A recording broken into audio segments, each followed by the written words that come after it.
Info terupdate malam ini pencairan PKH tahap 5 dan BPNT tahap 6 di bulan September tahun 2024. Nah, berikut ini informasi dan hasilnya.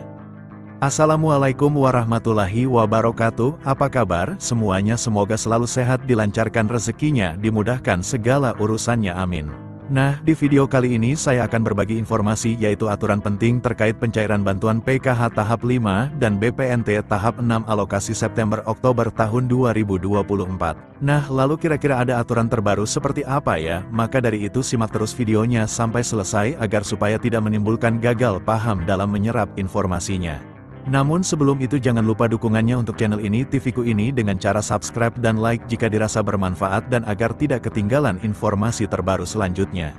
Bagi yang subscribe semoga selalu sehat, dilancarkan rezekinya, dimudahkan segala urusannya, dan menjadi orang sukses di masa depan, amin.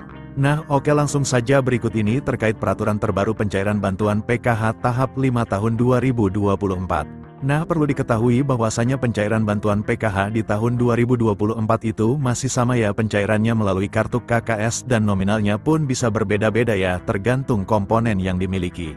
Nah, selain itu juga sudah ada peraturan yang sudah ditetapkan dalam hal pencairan PKH di tahun 2024. Jadi untuk bantuan PKH itu adalah bantuan bersyarat.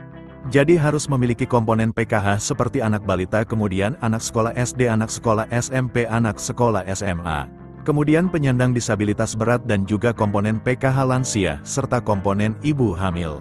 Nah, kemudian ini ada beberapa kriteria untuk menentukan bantuan PKH BPNT-nya bisa cair atau tidak. Nah, jadi yang pertama peraturannya itu para KPM harus terdaftar di dalam DTKS, jadi mulai dari anak balita SD, ibu hamil, kemudian anak SMP, anak SMA, penyandang disabilitas, dan lansia tersebut harus masuk di dalam DTKS dan aktif sebagai penerima bantuan PKH. Kemudian yang kedua, di dalam keluarga maksimal, hanya 4 komponen saja yang bisa masuk ke dalam bantuan PKH.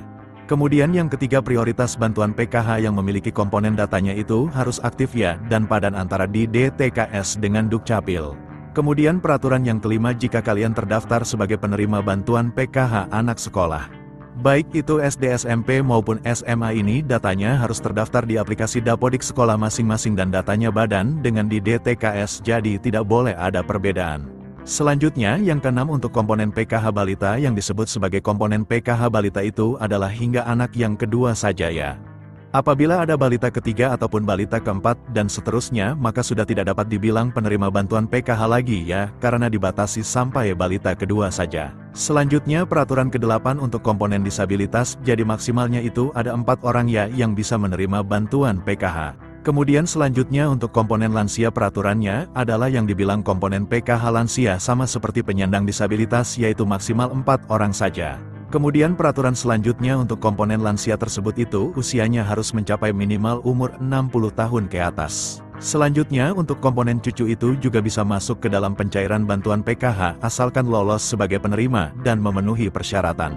Kemudian peraturan selanjutnya untuk komponen ibu hamil, jadi yang dianggap atau dibilang komponen PKH ibu hamil adalah hanya sampai kehamilan yang kedua saja ya, jadi apabila memilih yang ketiga kalinya atau keempat kalinya itu sudah tidak bisa dapat bantuan PKH. Kemudian juga memiliki anak yang normal, yang bersekolah di jenjang SD, sedangkan untuk yang nominal penyandang disabilitas dan anak sekolah SD itu nominalnya berbeda-beda, lebih besar penyandang disabilitas SD.